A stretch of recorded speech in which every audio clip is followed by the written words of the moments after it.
1 minute to go.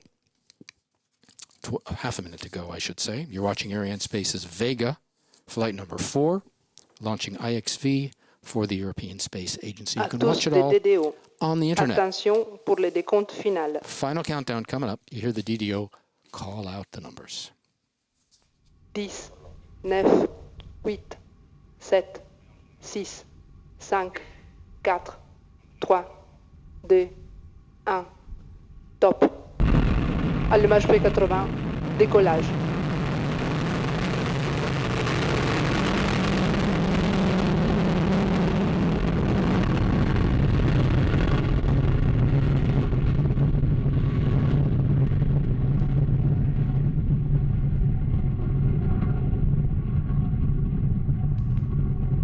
La trajectoire est normale, le pilotage est calme.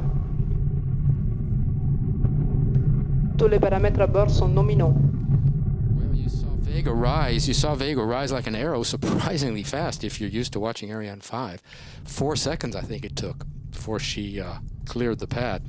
Those of you familiar with Ariane know that the heavier launcher rises a lot more slowly. She weighs over 6 times what Vega does. The DDO is saying that everything is normal on board, lifting off perfectly from French Acquisition de la télémesure lanceur par la station de Saint-Georges. Beginning the 4th mission in her young career. I can see from here the people, there's nobody left in the hall. They're all out on the terraces. They're snapping their cameras. Some are clapping as the Vega passes overhead. Acquisition de la télémesure lanceur par la station navale lanceur au large de la Guyane. Everything is okay on board. Salvatore, I imagine, is snapping pictures. As soon as he comes in, we'll get his reaction. The first stage is burning now. La trajectoire est nominale, tous les paramètres sont normaux. First stage weighs 97 tons. 88 tons of that are fuel. It's quite a heavy ratio.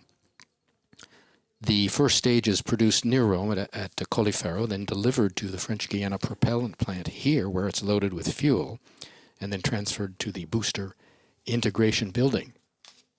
Coming up on separation of the first stage in just about 3 seconds, and you'll see that on the animation on the cartoon.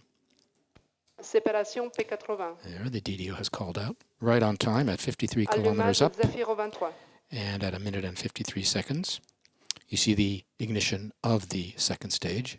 You can see on the bottom of the screen the altitude 62 kilometers and our speed on the right just over 2 kilometers per second. The second stage, called the Zefiro 23, ignited right on time, again at 53 kilometers up.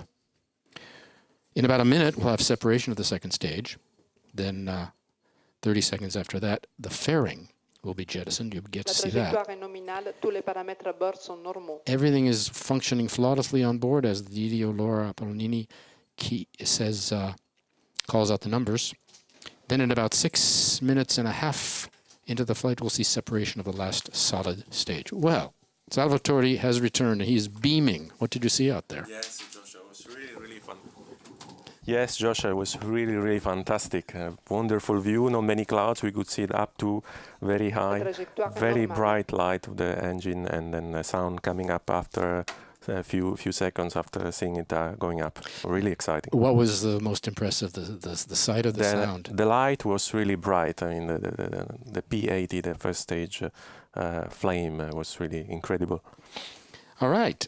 Now that you're back, take a look at the upper right-hand corner of the screen. There's a curve there. You see the cursor climbing up the path there as we have extinction of the second stage. What are we looking at on the upper Yes, right? What you're looking there is basically the predicted trajectory, and which is the curve there, and the dot which moves is the actual current position.